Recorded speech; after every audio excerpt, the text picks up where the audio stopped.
આગ નહીં ઉર્જા, કોણે કહ્યું રામલલ્લાને દૂર જા? નમસ્કાર, સવાલ 100% સાથે હું છું આપની સાથે કૃષ્ણા। કહેવાય રહ્યું છે કે 5 સદીથી જે ક્ષણનો, જે ઘડીનો આતુરતાથી રાહ જોવાઈ રહી હતી, જે ક્ષણની એ ક્ષણ આજે આવી ગઈ અને રામલલ્લાની પ્રાણ પ્રતિષ્ઠા અયોધ્યામાં થઈ।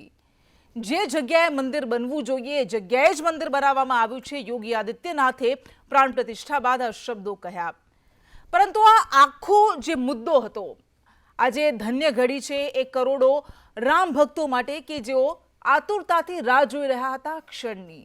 તેમનું એવું કહેવું છે કે ત્રેતાયુગ આજે કળિયુગમાં આવી ગયો છે, પરંતુ આ બધા વચ્ચે જે શબ્દો આવ્યા પ્રાણ પ્રતિષ્ઠા બાદ એના પર આપણે ચર્ચા કરીશું, કારણ કે નરેન્દ્ર મોદી જેમણે પ્રાણ પ્રતિષ્ઠા બાદ સંબોધન કર્યું, 35 મિનિટના સંબોધનમાં તેમણે આ રામ મંદિરને લઈને, રામલલ્લાને લઈને ઘણું બધું કહ્યું, પરંતુ આપણને બધાને ખબર છે કે આ કેવો મુદ્દો છે કે જે ધાર્મિક તો હતો જ, પરંતુ સાથે સાથે રાજકીય પણ હતો અને રાજકીય લડાઈ પણ। ભારતીય જનતા પાર્ટીના જે 3 મુખ્ય મુદ્દા હતા, જેના સાથે જનસંઘની રચના થઈ હતી, સ્થાપના થઈ હતી અને ત્યારબાદ ભારતીય જનતા પાર્ટીની રચના થઈ, એ 3 મુદ્દા જે વર્ષોથી, દાયકાઓથી ભારતીય જનતા પાર્ટીના એજન્ડામાં હતા, તેમાં એક મુદ્દો હતો રામલલ્લાનો, રામ મંદિરનો। અને સ્વાભાવિક છે કે એટલા માટે જ પ્રધાનમંત્રી નરેન્દ્ર મોદીએ આજે જે શબ્દો કહ્યા એમાં ક્યાંક એ ઝલક પણ જોવા મળી। પ્રધાનમંત્રીએ એવું કહ્યું, જે ઘણું બધું કહ્યું, પરંતુ એમના મુખ્ય જે વાક્યો હતા, મુખ્ય જે શબ્દો હતા, જેના પર આપણે આજે ચર્ચા કરીશું, તેમણે એમ કહ્યું કે ઘણા બધા લોકો આ પહેલા ભગવાન રામને આગ સમજતા હતા, એવું માનતા હતા કે જો રામ મંદિર બનાવીશું તો આગ લાગી જશે, પરંતુ એમને અનુભવવાની જરૂર છે, એમણે મહેસૂસ કરવાની જરૂર છે કે ભગવાન રામ એ આગ નહીં પરંતુ ઉર્જા છે। બીજું જે એમણે એવું કહ્યું કે હવે આપણા રામલલ્લા ટેન્ટમાં નહીં રહે, પરંતુ ભવ્ય રામ મંદિરમાં બિરાજશે। આ ઉપરાંત તેમણે કહ્યું કે ભગવાન શ્રી રામની હું ક્ષમા યાચના માંગુ છું, કારણ કે કંઈક તો અમારી તપસ્યામાં, ક્યાંક તો અમારા પ્રયાસોમાં ખામી રહી ગઈ હશે કે મંદિર બનાવવામાં સદીઓ જતી રહી। અને આ ઉપરાંત તેમણે કહ્યું કે રામલલ્લા, રામ મંદિર જેને હંમેશા એક વર્ગ હતો જે વિવાદનું મૂળ સમજતો હતો, પરંતુ એમણે સમજવાની જરૂર છે કે રામ મંદિર એ વિવાદ નહીં, રામ એ વિવાદ નહીં, પરંતુ સમાધાન છે। અને કહ્યું કે આટલી સદી સુધી અમે કામ ન કરી શક્યા, એના માટે હું ભગવાન શ્રીરામની માફી માંગુ છું। આ એમના મુખ્ય શબ્દો હતા, જેમના પર ચર્ચા કરીશું। સૌથી પહેલા એમણે શું કહ્યું હતું તે સાંભળીએ। वो भी एक समय था जब कुछ लोग कहते थे कि राम मंदिर बना तो आग लग जाएगी। ऐसे लोग भारत के सामाजिक भाव की पवित्रता को नहीं जान पाए। रामलला के इस मंदिर का निर्माण भारतीय समाज के शांति, धैर्य, आपसी सद्भाव और समन्वय का भी प्रतीक है।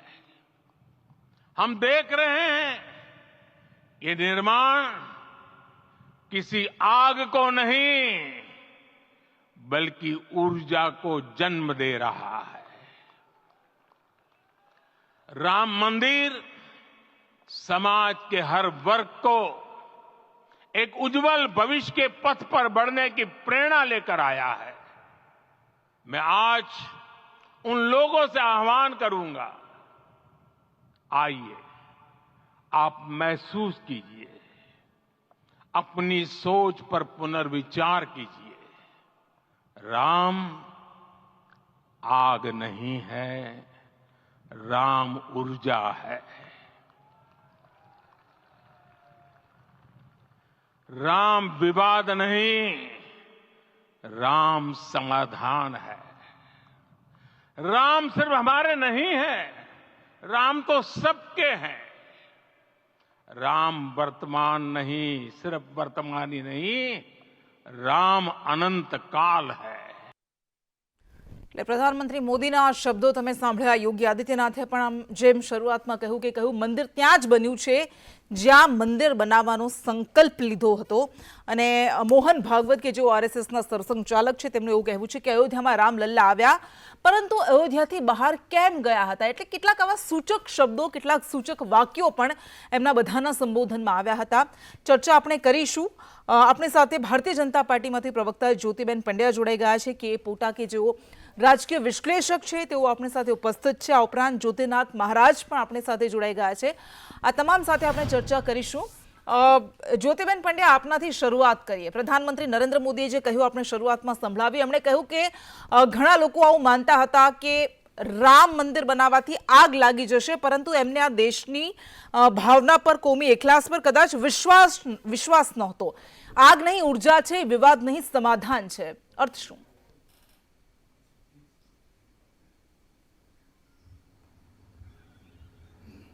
બધા જ વ્યુઅર્સને રામ રામ કરું છું. અને આજે આ રામ મંદિરનું જે અયોધ્યામાં નિર્માણ થયું એટલે ખૂબ ખૂબ અભિનંદન, શુભકામનાઓ.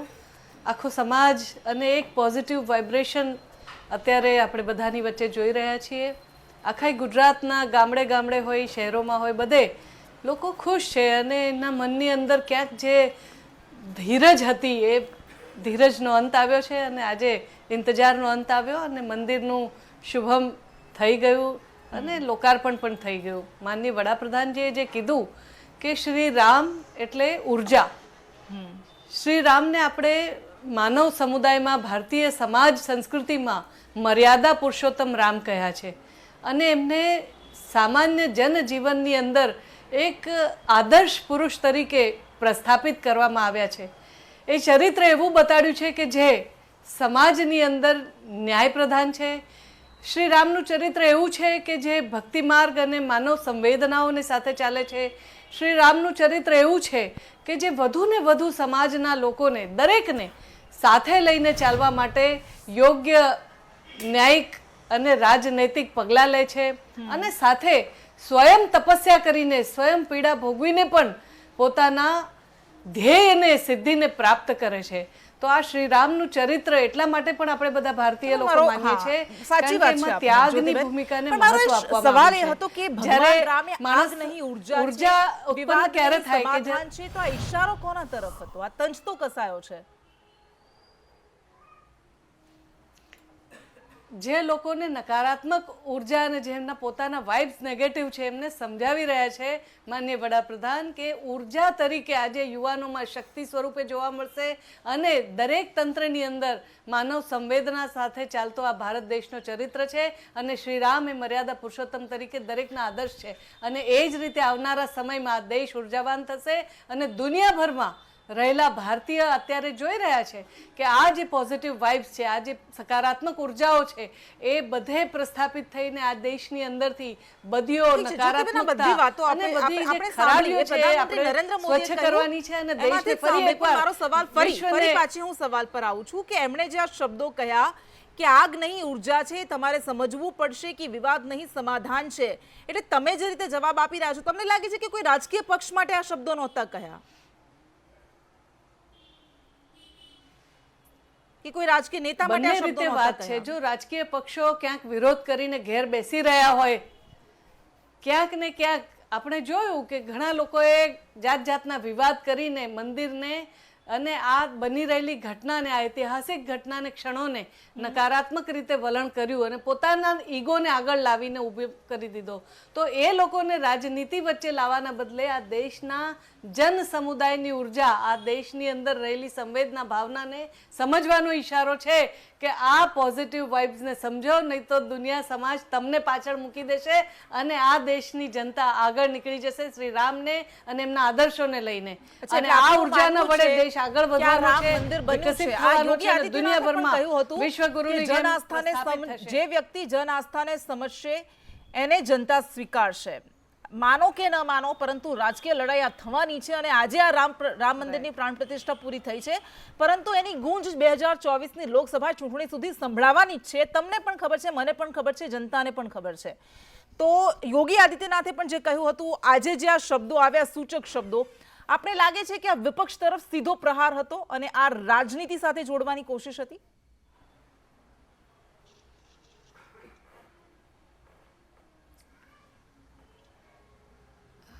મને પૂછો કૃષ્ણાજી. હા બિલકુલ જ્યોતિબેન.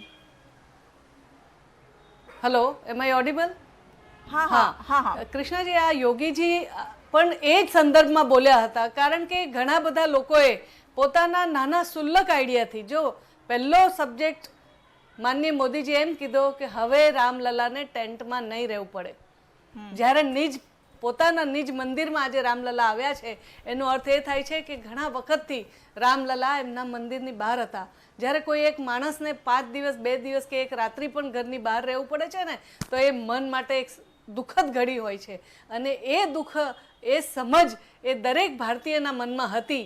અને શું આ રાજનીતિક નેતાઓ પોતાને મન ફાવે એમ રામલલાનું મંદિર આજે સુપ્રીમ કોર્ટ અને સંવિધાનિક નીતિ નિયમોમાંથી પસાર થઈને જ્યારે એ નિર્ણય આવી ગયો, ટ્રસ્ટે આખું નિર્માણ કર્યું અને રામ મંદિર નિજ મંદિર બનાવ્યા પછી શ્રી રામલલા આજે મંદિરમાં પોતાના મંદિરમાં આવ્યા છે, તો શા માટે એને ડિલે કરવાની વાતો કરતા હતા?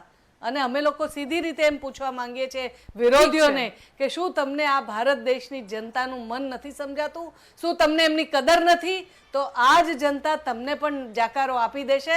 જો તમે એમના વિચારોને જાકારો આપશો તો આ દેશની જનતા તમને ક્યારેય નહીં ઉભા રહેવા દે. ઠીક છે. એટલે આ જે રીતે શબ્દો બિટવીન ધ લાઇન્સ વાંચશો અથવા સમજશો તો ખબર પડી જશે કે આ જન આસ્થાને જે આપણે કહેતા હોઈએ છીએ કે જનનો જે પરિણામો સામે આવે છે લોકસભાની ચૂંટણીના જનાદેશ, જન આસ્થાને જનાદેશ સાથે જોડવાની પણ વાત છે.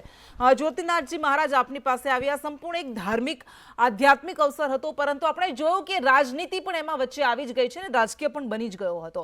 આપને લાગે છે કે હવે આગળ પણ તેની ગૂંજ સંભળાશે?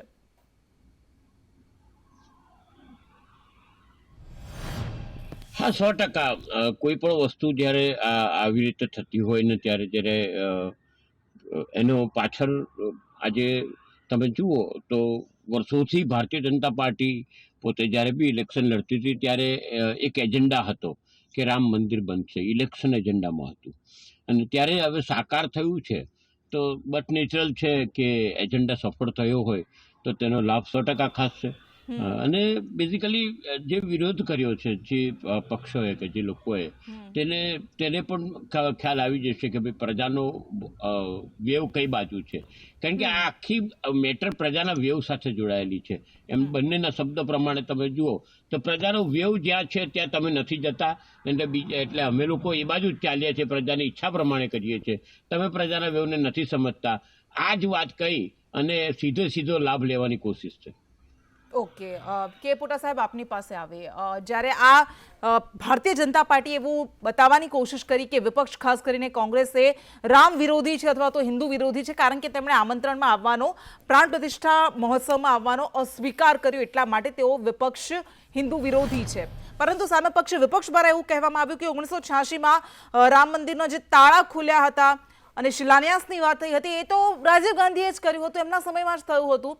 તો આપણે લાગે છે કે આખરે આખી જે પિચ છે એ રામને કેન્દ્રમાં રાખીને ઘડાઈ ગઈ છે રાજનીતિની? આમાં સૌથી પહેલાં તો હું કહેવા માંગુ છું કે જે ઉર્જા અને સમાધાનનું શાબ્દિક રચનાનું ઉપયોગ કર્યું છે તો એમાં ઓબ્વિયસલી આ આદિકાલથી ચાલી આવેલી વસ્તુ છે કે જ્યારે ભગવાન સાથે કોઈ પણ પ્રીતિ જોડાય ત્યારે માણસને ઉર્જા મળે છે. એટલે આ બહુ સ્વાભાવિક રીતે કહેવામાં આવ્યું છે.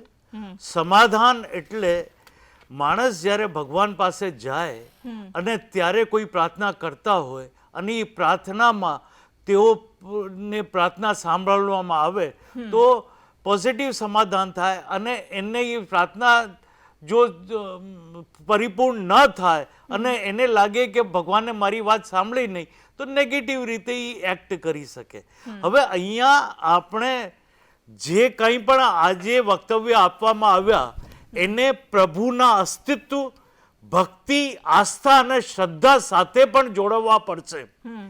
કારણ કે પક્ષ અને વિપક્ષ આ દેશ ચલાવે છે, પરંતુ તેઓની ભૂમિકા દરેક ભક્તિની બાબતો નિશ્ચિત કરવા માટે સક્ષમ છે એવું માનવાનું કારણ નથી.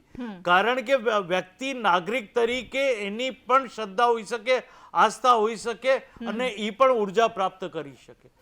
હવે જ્યારે ભગવાનની બાબતમાં કોઈ પણ વસ્તુ બોલવામાં આવે અને જેને એનું એડવાન્ટેજ થાય, જેને એનું લાભ મળે એ રીતે વાતને વાળવામાં આવે છે, એ રાજનીતિ માટે શુભ ચિહ્ન નથી.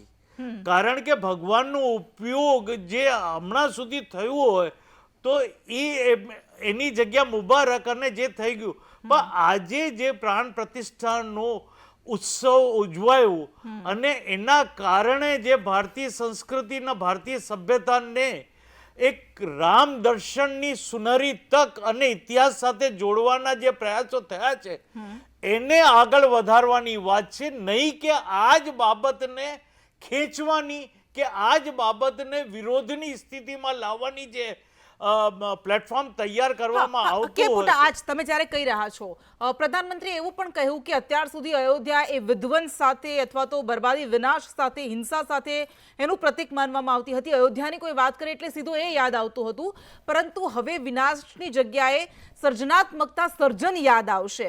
પણ તમને લાગે છે કે આવી રીતે રાજકીય પ્રહારો થશે જે કહેવાય રહ્યું છે કે ભૂતકાળને ટાંકીને, તો પછી એ કઈ રીતે આગળ જે રીતે સર્જનની વાત એ યાદ આવશે? આ તો રાજકીય પક્ષો જે યાદ દેવડાવવાની કોશિશ કરશે કે આવું થયું હતું. ના, તમારી વાત અને જે પ્રશ્ન તમે પૂછ્યું છે એ યથાયોગ્ય છે. અને જે આરોપ પ્રત્યારોપની રાજનીતિ હોય અથવા ભૂતકાળને વર્તમાન સાથે જોડવાની વાત હોય ત્યારે કહી શકાય કે વર્તમાનની જે પ્રશાસનિક વ્યવસ્થા છે એ જાતે કમજોર કરવાની વાત છે. કારણ કે પ્રશાસન અને રાજનીતિ એક કે બે માણસો સાથે જોડાયેલી નથી, એ એક વ્યવસ્થા છે, એની સાથે અનેકો માણસો જોડાયેલા હોય છે. હવે કોઈ પણ વક્તવ્યનું કોઈ વ્યક્તિ કઈ રીતે અર્થઘટન કરે અને કઈ રીતે લાભ કે ગેરલાભ લેવાનો પ્રયત્ન કરે અને નેગેટિવ જે આસ્પેક્ટ છે અથવા નેગેટિવ બિંદુ છે એને કેરી ફોરવર્ડ કરવાનો પ્રયત્ન કરે. રાજનીતિક પક્ષોએ એ ધ્યાન રાખવાનું કે આ દેશમાં શાંતિ બનાવી રાખવાની હોય અને આર્થિક સદ્ધરતા કરવાની હોય તો ભૂતકાળ પણ ભૂલી જવાનું, આરોપ પ્રત્યારોપ પણ ભૂલી જવાનું. પણ આ રાજનીતિ છે, આ ન ભૂલે અને ભૂલવા પણ ન દે જનતાને. એ સ્વાભાવિક છે, કોંગ્રેસ હોય, ભારતીય જનતા પાર્ટી હોય કે કોઈ પણ પક્ષ હોય, કારણ કે બધાએ પોતપોતાની રાજનીતિ રમવાની છે. જ્યોતિબેન પાસે ફરી આવીએ. જ્યોતિબેન, પીએમ મોદીએ કેટલાક શબ્દો કહ્યા, એમાં એ પણ હતું કે ન્યાયપાલિકાએ ન્યાયની લાજ બચાવી, કારણ કે આખો મામલો સુપ્રીમ કોર્ટમાં ગયો હતો, લોઅર કોર્ટથી માંડીને, અને ન્યાયના પર્યાય રામનું મંદિર એ ન્યાયબદ્ધ થઈને બન્યું છે. એટલે આ સ્પષ્ટ કહેવાય છે કે ન્યાયપાલિકાએ ચુકાદો આપ્યો હતો અને ત્યારબાદ રામનું મંદિર બન્યું છે. તો આપને લાગે છે કે આ જ નેરેટિવ રહેશે કે પછી એવું કહેવાની કોશિશ થશે અને એની શરૂઆત થઈ ગઈ છે, ક્યાં તો ભારતીય જનતા પાર્ટીએ આગળ વધાર્યું?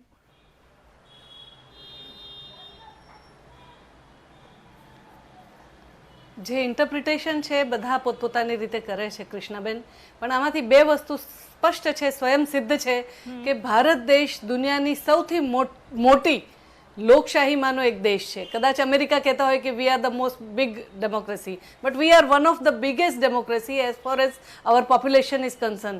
લોકશાહીની અંદર સંવૈધાનિક રચનાઓને, સુપ્રીમ કોર્ટની માન્યતાઓને અને એની જે પણ સૂચનો આવ્યા હોય એને સર માથા પર રાખીને વર્ષો સુધી કેસને લડીને એની અંદર બધા જ પ્રૂફને રજૂઆત કરીને એ પછી 500 વર્ષો સુધીના સંઘર્ષો આપણે જોયા કે ત્યાં પોતે અયોધ્યાની અંદર નાયર અને મિસેસ નાયર, ત્યાંની જનતાએ એમને નોકરીમાંથી ગયા પછી ધારાસભ્યને લોકસભાના સદસ્ય બનાવ્યા. તો જનતાની ડિમાન્ડ કેવડી મોટી હતી. એટલે આ લોકશાહીની અંદર જનતા જનાર્દન. હા, પણ જ્યોતિબેન એક નાનકડો સવાલ આપણે મેજિસ્ટ્રેટ હતા, રાજીનામું આપ્યું અને એના પછી એ જ્યારે ધારાસભ્ય કે ઓકે, નાનકડો એક સવાલ તમને લાગે છે, સીધો સટ સવાલ, એક તમને મિનિટ લાગે છે કે કૃષ્ણાજી મારે ઓકે, હા બિલકુલ, ઓકે. હા જ્યોતિબેન, મારો સવાલ એ હતો કે તમને લાગે છે કે આખો મુદ્દો છે ભારતીય જનતા પાર્ટીનો ફાયદો છે આ કરાવશે, દેશની કોંગ્રેસને અંદર, એ જ આપણે નુકસાન માનીએ કરાવશે? છીએ. જો આ મુદ્દો નથી, અમારા તો મેનિફેસ્ટોમાં અમારી પાર્ટીના જન્મથી અમે લઈને નીકળ્યા છે, કારણ કે અમે માનીએ છીએ કે સાંસ્કૃતિક રાષ્ટ્રવાદ પણ એક વસ્તુ છે અને સાથે સાથે જે અમારી પંચનિષ્ઠાઓ છે કે આ સમાજની નીતિ રીતિ અને એની તાસીરને અમે સાથે લઈને ચાલવા માંગીએ છીએ. અમે ખાલી શાસન કરવા નથી માંગતા, અમે લોકોની ભાગીદારી સાથે આ શાસનને આગળ લઈ જવા માંગીએ છીએ. Public participation in the procedure of administration and we are four it. Okay, ઠીક છે જ્યોતિબેન, માફ કરશો સમય ઓછો છે. જ્યોતિનાથજી, આપને શું લાગે છે કે રામ રાજ્યની સ્થાપના માટે હવે રામના આદર્શો અને મૂલ્યો સાથે આગળ વધવું જોઈએ કે પછી રાજકાજ જ બની રહેવું જોઈએ અથવા બની રહેશે? જો અત્યારના સંજોગોમાં જો આપ સાચી વાત કરું તો રામ રાજ્યની કલ્પના ક્યાંય ખોટી નથી, પણ રામ રાજ્યની કલ્પના એક બાજુથી ના થાય. ખાલી શાસકથી ન થાય, સાથે સાથે પ્રજાએ પણ એટલો જ સાથ આપવો પડશે, પ્રજાએ પણ પોતાની ફરજો પૂરી કરવી પડશે. કારણ કે આપણે ત્યાં આગળ સૌથી મોટી વાત આવે, પ્રજાને ફરજો પૂરી કરવાની વાત આવે ત્યારે બધા પામર થઈ જઈએ છે. અને બીજી બહુ મોટી વાત તમે જે પૂછ્યું, રાજકારણ જ રહેશે. લોકશાહી છે અને લોકશાહી હવે રાજાશાહી નથી, એટલે બટ નેચરલ છે. રાજકારણ તો રહેવાનું જ છે, રાજકારણ કદી જવાનું નથી. આજે દરેક વાતમાં આ કોમન ફેક્ટર છે. બિલકુલ. ખૂબ ખૂબ આભાર આપનો, આપ તમામ અમારી સાથે જોડાયા.